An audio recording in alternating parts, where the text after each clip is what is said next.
Hello friends, welcome back to my channel. Friends, आज के video में हम सीखेंगे this, that, these and those का इस्तेमाल सीखेंगे।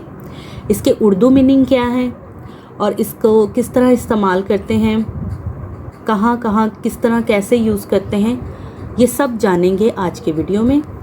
सो मेरा वीडियो एंड तक ज़रूर देखिएगा। लेकिन उससे पहले अगर आप मेरे चैनल पर नए आए हैं या अभी तक आपने मेरा चैनल सब्सक्राइब नहीं किया, so please subscribe my channel and hit the bell icon. चलें, सबसे पहले हम सीखेंगे दिस एंड दैट। दिस का उर्दू मीनिंग है ये और दैट का उर्दू मीनिंग है वो। मोस्टली जब हम लोग घर पे बात करते हैं तो ये हम उन चीज़ों के लिए यूज़ करते हैं जो हमारे करीब पड़ी होती हैं, और वो हम उन चीज़ों के लिए इस्तेमाल करते हैं जो थोड़ी दूर होती हैं, हमसे दूर पड़ी होती हैं। तो वही कॉन्सेप्ट है। दिस का मीनिंग है नियर यानी कि नज़दीक, और दैट का मीनिंग है फार मतलब कि दूर। यहाँ देखें, मैंने बाय पिक्चर भी शो किया हुआ है।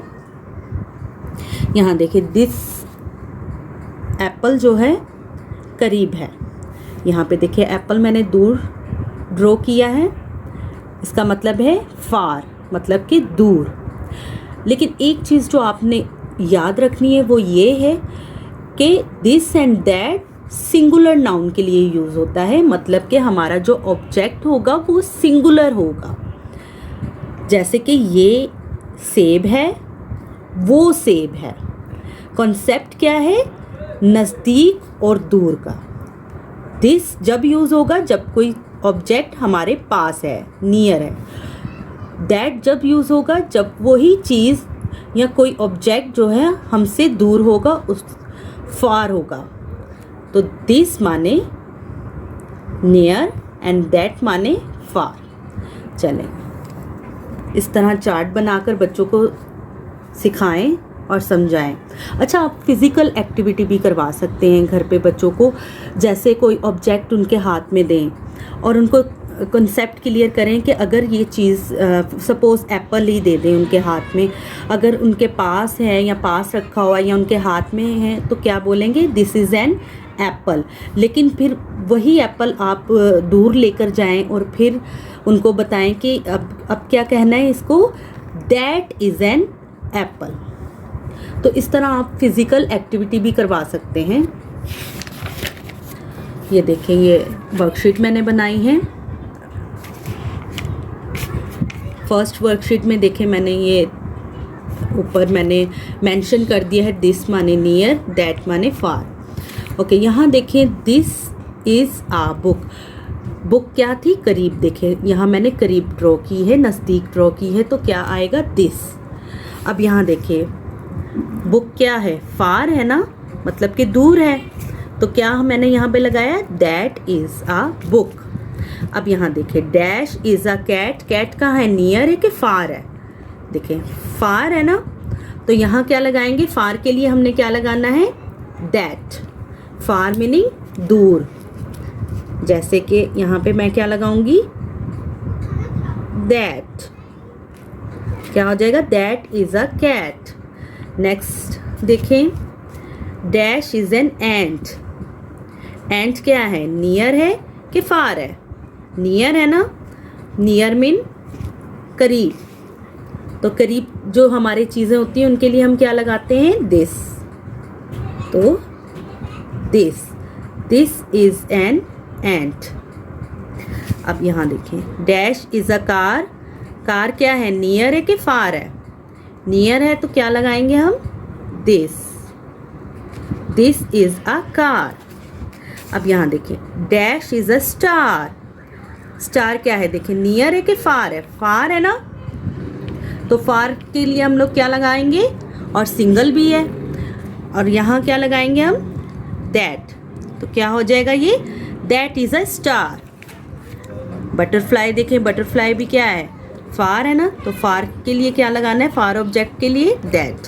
अब यहाँ देखिए, dash is a flower. Flower क्या है? नियर है कि फार है? नियर है ना, तो नियर के लिए हमने क्या लगाना है? दिस।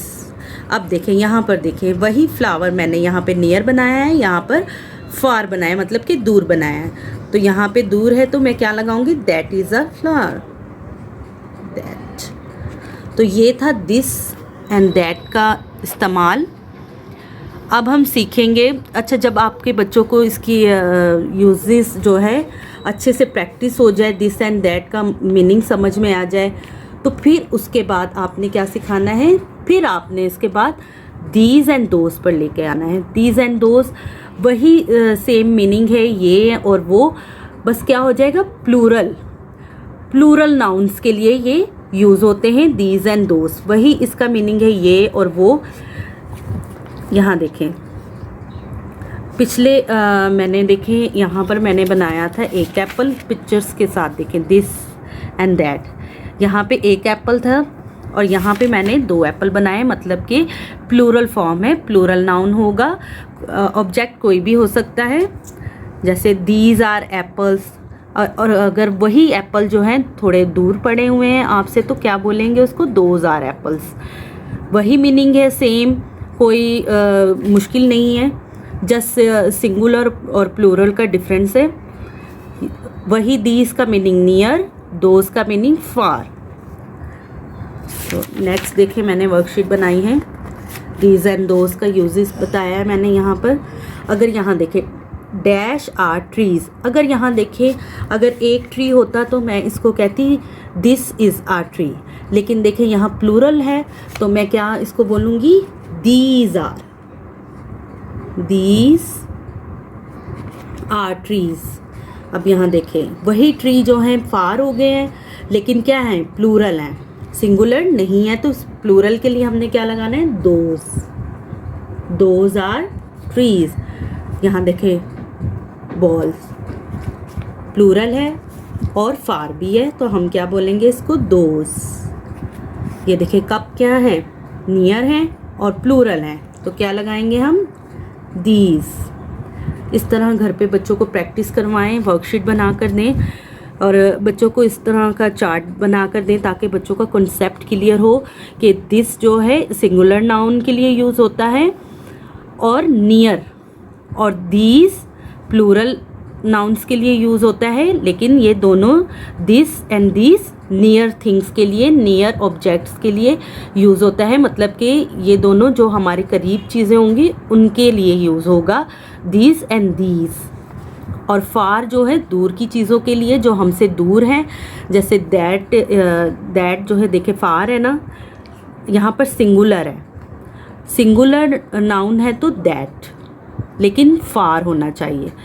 यहाँ पर देखें प्लूरल है तो हम क्या लगाएंगे, दोज लगाएंगे और फार भी है।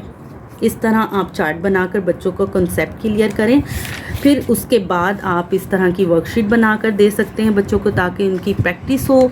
जहाँ देखें मैंने choose the right word, this and that, इनमें से आप बच्चों को बोलें कि आप डिसाइड करें कि कौन सा सही है। देखें यहाँ पे दिस इज़ अ फिश या दैट इज़ अ फिश, तो आपने सबसे पहले क्या देखना है कि ये नियर है कि फार है। देखिए ये फार है और क्या है, सिंगुलर है, तो क्या आएगा इसमें, दिस। इस तरह ये देखें काइट्स, यहाँ पे प्लूरल है, सबसे पहले आपने देखना है सिंगुलर है कि प्लूरल है, तो ये प्लूरल है तो दीज आर काइट्स या दोज आर काइट्स।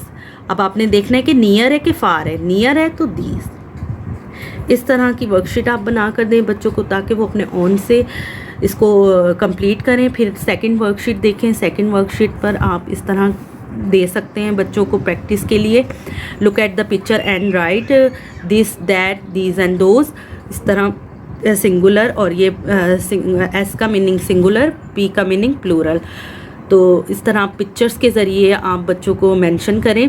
जैसे यहाँ पे क्या है, प्लूरल है ना, तो सबसे पहले आप देखें पिक्चर प्लूरल है तो दीज या दोज आएगा।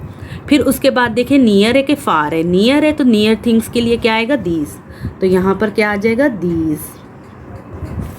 अब यहाँ देखें प्लूरल फॉर्म है तो प्लूरल फॉर्म इसका मतलब है हम दीज या दोज में से लेंगे, तो लेकिन ये क्या है, फार है, दूर है, तो फार ऑब्जेक्ट्स के लिए हम लोग क्या लेते हैं, दोज, तो यहाँ पे क्या आ जाएगा, दोज। अब ये देखें एग, एग क्या है, सिंगुलर है, तो सिंगुलर थिंग्स के लिए हम लोग क्या लगाते हैं, दिस एंड दैट, तो सिंगुलर है तो और नियर भी है तो दिस लगाएंगे। इस तरह आप बाय पिक्चर्स भी आप बच्चों को प्रैक्टिस करवा सकते थे। तो ये था आज का वीडियो, आई होप आपको पसंद आया होगा। तो मेरे वीडियो को लाइक, शेयर और सब्सक्राइब ज़रूर कीजिए। Okay, thank you, bye.